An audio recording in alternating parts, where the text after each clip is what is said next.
যে সরকারটাকে আমরা প্রতিষ্ঠিত করলাম সেই সরকারটা খুব কার্যকর অর্থে নিয়ন্ত্রণের অর্থে সরকার হিসেবে নিজেকে প্রতিষ্ঠা করতে পারেনি।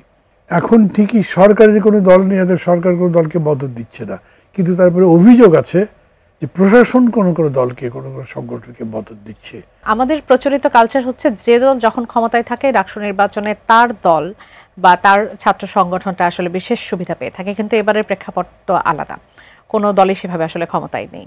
আপনার কি মনে হয় এটার প্রভাব থাকতে পারে কিনা যেহেতু রাষ্ট্রীয় ক্ষমতায় কেউ নেই, এবং সেক্ষেত্রে কি ঘটতে পারে? একটু তিক্ত কথা বলতে হয়, সেটা হচ্ছে যে বর্তমান বিশ্ববিদ্যালয়ে যে প্রশাসন আছে, আমি শুধু ঢাকা বলছি না, প্রায় সব জায়গাতে কি হয়েছে, গত বছরের 5 আগস্ট পরিবর্তনের পরে যে সরকারটাকে আমরা প্রতিষ্ঠিত করলাম সেই সরকারটা খুব কার্যকর অর্থে নিয়ন্ত্রণের অর্থে সরকার হিসেবে নিজেকে প্রতিষ্ঠা করতে পারেনি। এর বহু উদাহরণ দেওয়া যেতে পারে, আমি কথা ওই দিক থেকে বাড়াচ্ছি না।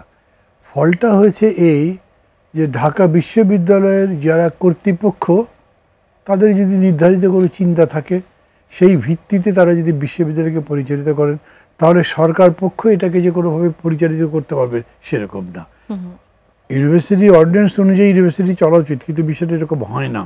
এবং তার প্রমাণ হচ্ছে, ধরেন এখন আমি মনে করি যে এটা একেবারে একটা ভুল সিদ্ধান্ত হচ্ছে, ডাকসু নির্বাচনে এক ধরনের বিরাজনীতিকরণের চর্চা করা হয়েছে।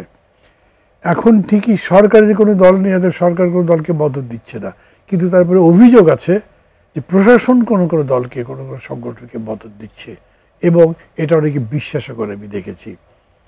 তো এইটুকুই বলবো, আমি এর বেশি বলবো না। এই জন্য যে ঠিক ক্ষমতা থেকে এরকম হচ্ছে তা না, কিন্তু ওইটাতেও অনেক বড় ঘটনা ঘটতে পারে, এই অর্থে যে প্রশাসন যদি কাউকে সরাসরি সাপোর্ট করে অথবা মদত দেয়, তাহলে সে দলের অনেক রকম সুবিধা হতে পারে। ডাকসু নির্বাচন নিয়ে, তার ফলাফল নিয়ে আমি ভবিষ্যতে কোনো অভিযোগ গঠন করবো এরকম চিন্তা থেকে কথাটা বলছি না। আমি শুধু এটা বলছি যে যে প্রভাবমুক্ত নির্বাচনের কথা আমরা বলছি, তার জন্যে অন্ততপক্ষে এলিট যারা সমাজের, তাদের এই প্রভাবের চিন্তা থেকে মুক্ত থাকতে হবে। যারা রাজনীতি করছে তাদের মনে করতে হবে দলীয় প্রভাব দিয়ে যদি আমি সব কিছু করতে চাই, তাহলে শেষ বিচারে আমি দেশের ক্ষতি করব, সেদিক থেকে ক্ষতিগ্রস্ত হবে।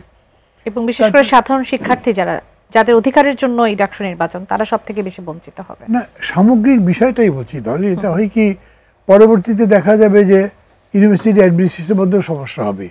যেই মেধাবী শিক্ষকের একটা স্কলারশিপ পাওয়া উচিত তিনি পাবেন না, আরেকজন পাবেন।